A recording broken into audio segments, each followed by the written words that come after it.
एक घने जंगल में एक ऊंचे पेड़ पर एक सुनहरे रंग की अद्भुत चिड़िया रहती थी।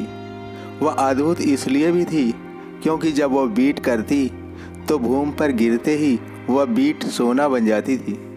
एक दिन एक बहेलिये की नज़र उस पर पड़ गई, जो आखेट के लिए उस समय जंगल से गुजर रहा था।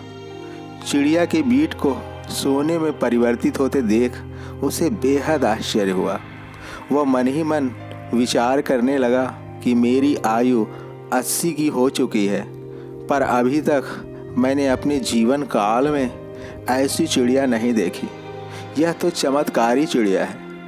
अगर किसी तरह मैं इसे पकड़ सकूं, तो यह मेरे लिए सोने की खान साबित हो सकती है। यह सोचकर बहेलिया दबे पांव पेड़ पर चढ़ गया। चिड़िया आराम से पेड़ पर बैठी थी।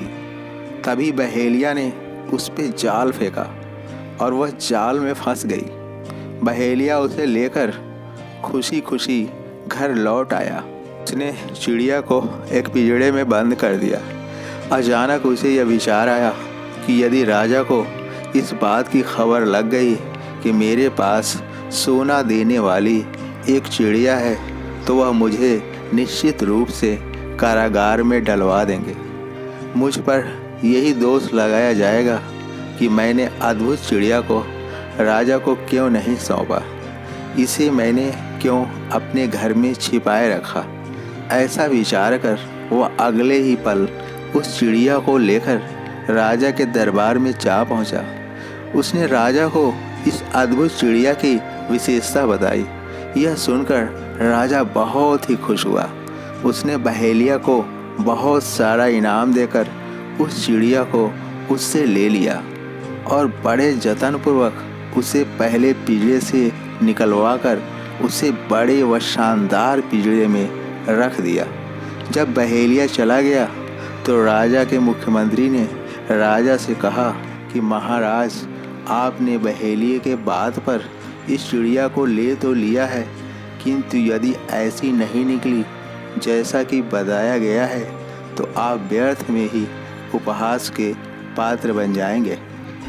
उचित यही होगा कि इस चिड़िया को तुरंत छोड़ दिया जाए। यह सुनकर राजा कुछ पल के लिए सोच में पड़ गया और फिर बोला, शायद तुम ठीक कहते हो, मैं अभी इस चिड़िया को आज़ाद कर देता हूँ। यह कहकर उसने पिंजरे का द्वार खोल दिया। चिड़िया उड़कर राजमहल के ऊपरी हिस्से पर जा बैठी और बीट कर दी। राजा व मंत्री सहित सभी दरबारी उस समय आश्चर्यचकित रह गए, जब उस चिड़िया के बीट जमीन पर गिरते ही सोना बन गई। अब राजा पश्चाताप करने लगा कि उसने इस अद्भुत चिड़िया को आज़ाद क्यों किया।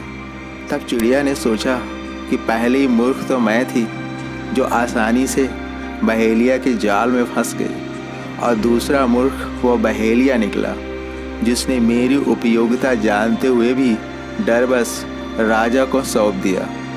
और उससे बड़ा तो मूर्ख मंत्री, जिसने राजा को मुझे स्वतंत्र करने की सलाह दी। और सबसे बड़ा मूर्ख तो वह राजा साबित हुआ, जिसने परीक्षण किए बिना मंत्री के बहकावे में आकर मुझे आज़ाद कर दिया। यह विचार करते हुए चिड़िया आकाश की अनंत ऊंचाइयों में खो गई। दोस्तों, इस कहानी से हमें यह सीख मिलती है कि कोई भी निर्णय जल्दीबाजी में नहीं करना चाहिए और कोई भी फैसला लेते समय उसके परिणाम के बारे में गहनतापूर्वक विचार अवश्य करना चाहिए। इसीलिए कबीरदास को लिखना पड़ा कि बिना विचारे जो करे सो पाछे पछताए, काम बिगाड़े आपड़ो जग में होत हंसाए। जय हिंद, जय भारत।